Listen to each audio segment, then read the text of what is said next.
विद्यार्थियों, इस तरह से हम देख रहे हैं कि सलील जिसे मानसिक रोगी या मन का रोगी कहकर के यहाँ बात दर्शाई गई है, सलील मन का रोगी नहीं, अच्छा विद्यार्थी है, मगर ऐसी परिस्थितियां बन गई, ऐसा वातावरण बन गया, बुरे दोस्तों के साथ आ गया, खेलने कूदने में उसका मन लग गया, घर में कोई सिखाता नहीं है, तो पिताजी के पास आता है, पिताजी बस एक ही माता पिता कमरे में बैठ के पढ़ो, चल भाग इधर से, डांट देते हैं, हमेशा खेलता रहता है, घूमता रहता है, ऐसा कह करके उसका उत्साहवर्धन नहीं करते बल्कि उसे हतोत्साहित करते हैं।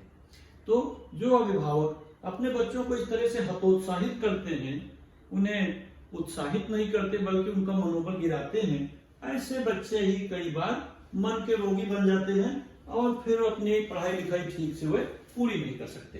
तो इस तरह की बातें यहाँ पर मास्टर जी ने समझाई।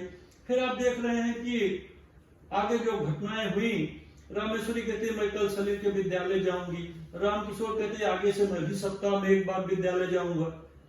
नाटक के तीसरे दृश्य में देख रहे हैं सलील बैठा फिर काम में तल्लीन हो जाता है। राकेश आता है, नमस्ते भाई सलील, कहते क्या हाल चाल है भाई, मैं तो गृह कार्य में लगा हूँ, अभी मास्टर जी आने वाले हैं। जब उसको एक अच्छा माहौल मिला, अच्छा सोचने विचारने का मौका मिला, तो पढ़ने लिखने में उसका मन लग गया।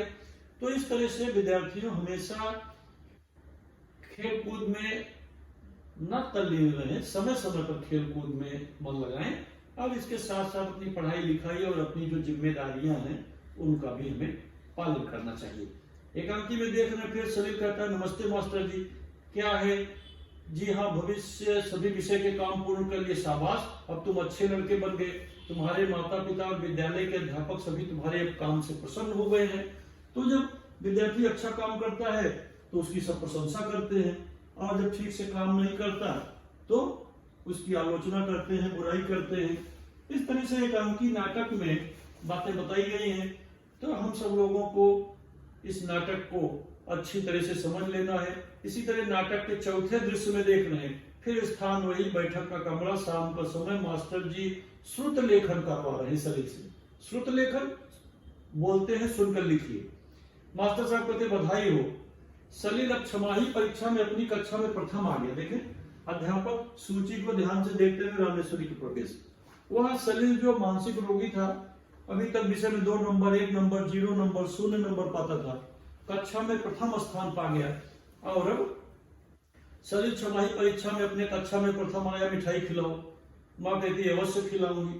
रामकिशोर, कौन से मास्टर जी? अध्यापक, इनका मतलब रामनाथ जी से, वही जिन्होंने सलील के विषय में पत्र लिखा था। तो इस तरह की सारी बातें एकांकी के माध्यम से लेखक शर्मा जी ने हमें बताई है।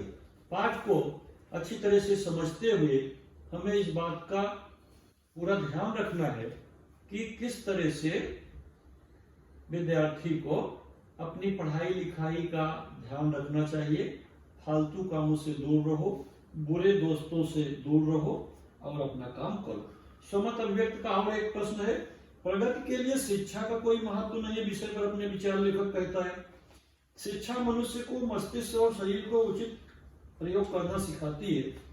शिक्षा जो मनुष्य को पाठ्य पुस्तकों के ज्ञान के अतिरिक्त कुछ न दे व्यर्थ है। शिक्षा मनुष्य के चरित्र का निर्माण करती है, मनुष्य के मस्तिष्क को पोषित करती है।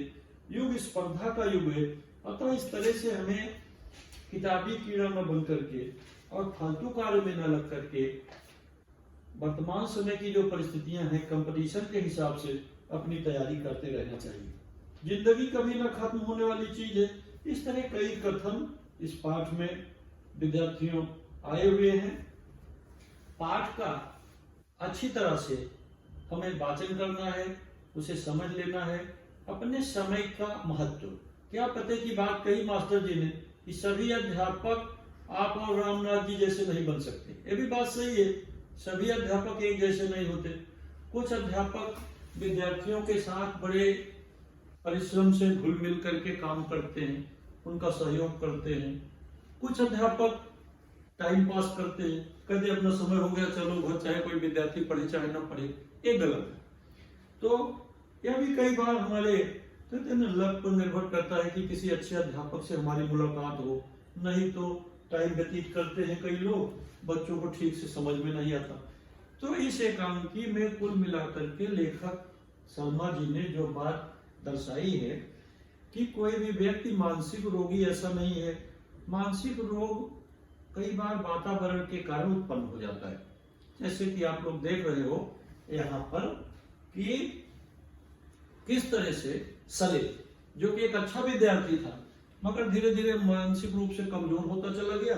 परीक्षा में उसे अंक कम मिलने लगे और फिर उसके माता पिता की चिंता बढ़ गई। विद्यार्थियों, जब आप परीक्षा में अंक ठीक से नहीं पाते हो, घर से रोज जाते हो और पढ़ाई नहीं करते हो, रिजल्ट गड़बड़ आता है, तो अभिभावकों के ऊपर, आपके माता पिता के ऊपर कितना तनाव बढ़ जाता है।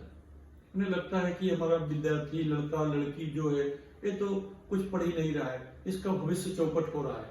अतः विद्यार्थी का भविष्य चौपट, अतः माता पिता का सिरदर्द बन जाता है।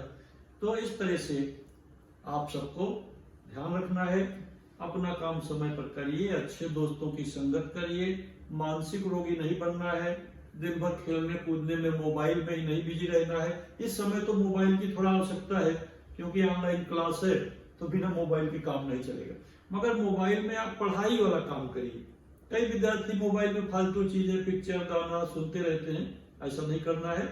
मानसिक रोगी नहीं बनना है और एकांकी की सारी बातों को ध्यान से समझ करके आपको काम पूरा करना है। इसके बाद पाठ के जो प्रश्नोत्तर हैं मैं अगले वीडियो में बताऊंगा। धन्यवाद।